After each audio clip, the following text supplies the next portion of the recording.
I need vampire teeth. You have vampire teeth? I don't have vampire teeth. I could have bought some from Amazon, but it wouldn't have come in time.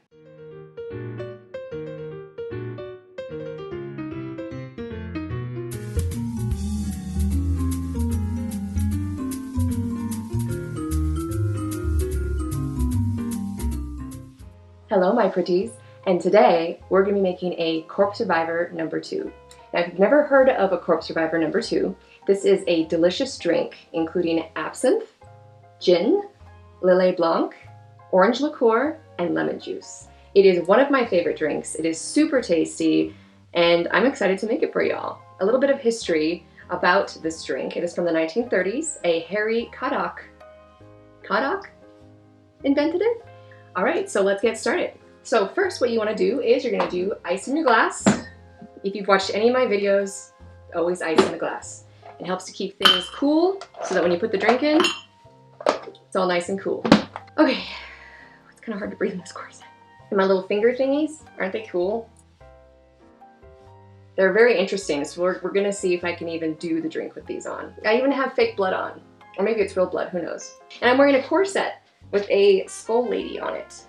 I don't know if you can see it, but it really pretty much just looks like I'm having a baby, a woman baby, because it's right where you would have a child. I keep on looking over at my husband because he's watching me for the first time, so it's a little unnerving. And shout out to Drew, my coworker, for the awesome skeleton mixer I'm using. Yeah, I knew that the fingernail thingies were gonna be rough, so we're just gonna take those puppies off.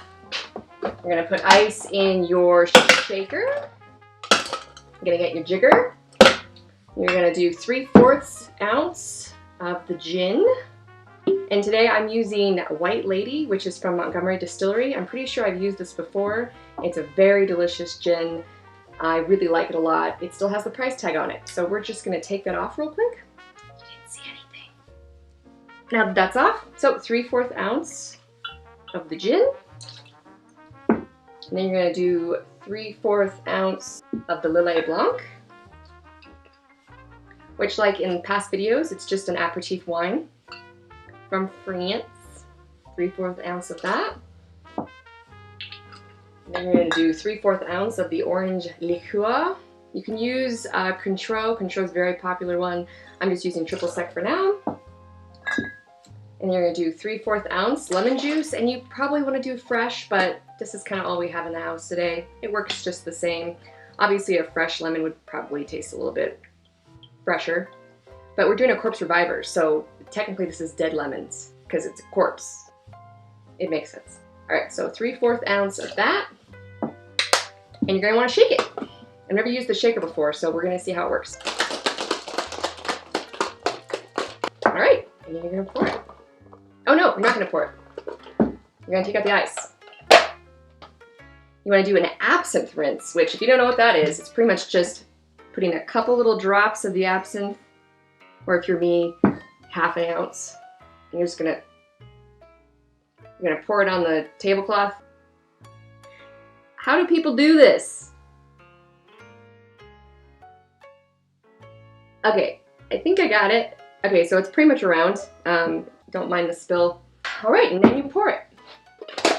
This corset's really tight, and I haven't eaten anything today, so I'm getting a little lightheaded, but that's okay. Now I know what women in the Victorian age felt like when they were drinking their alcohol. Look at that pour, isn't that beautiful? Oh, I forgot the cherries. Okay, so it said you can also include cherries, but it did say without stems, so we're just gonna destem it. Just toss that over there. I'm gonna put 2 in because I really like the cherries. This one's already destemmed. All right, and now that I have sticky fingers, that, my friends, is a Corpse Survivor. Cheers. Oh, it's the shaker making noises. All right, cheers. That's pretty good. That's really good. There's a lot of lemon in that one. So I'm getting cherry juice everywhere. So the first time I ever had this was at a bar in Seattle called The Pharmacy. Quick shout out to Eduardo. He's an amazing cocktail maker, but he made me a Corpse Reviver #2 for the first time, and since then I've been a lover of this drink. It is very fresh. You get kind of that absinthe flavor kind of wrapped around when you kind of put it on the outside. That thing is still making noise. If you hear it, you can't hear that? Well, now it's not making it, so now I sound crazy. Anyway, look at that drink. I don't know if you can see the cherries at the bottom. They're supposed to make it kind of creepy, you know?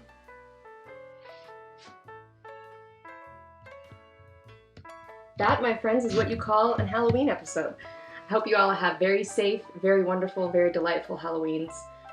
Thank you so much for watching. I know the last video was a little messed up, but this one, hopefully I redeemed myself. I did check the ingredients multiple times to make sure that this was correct. And it does taste correct to me, so that's good. This thing is still making noises over here. It is still making noises. It's possessed. What is up with all these possessed items I'm using? I'm sure there's a logical, scientific explanation. Next month, it's gonna be Thanksgiving. So we're gonna do all drinks, including gravy, mashed potatoes, and turkey juice, turkey water. So I'm pretty excited about that. So hopefully you guys stick around for that. It's gonna be some good times. I guess that's it. Bye! Thanks for watching!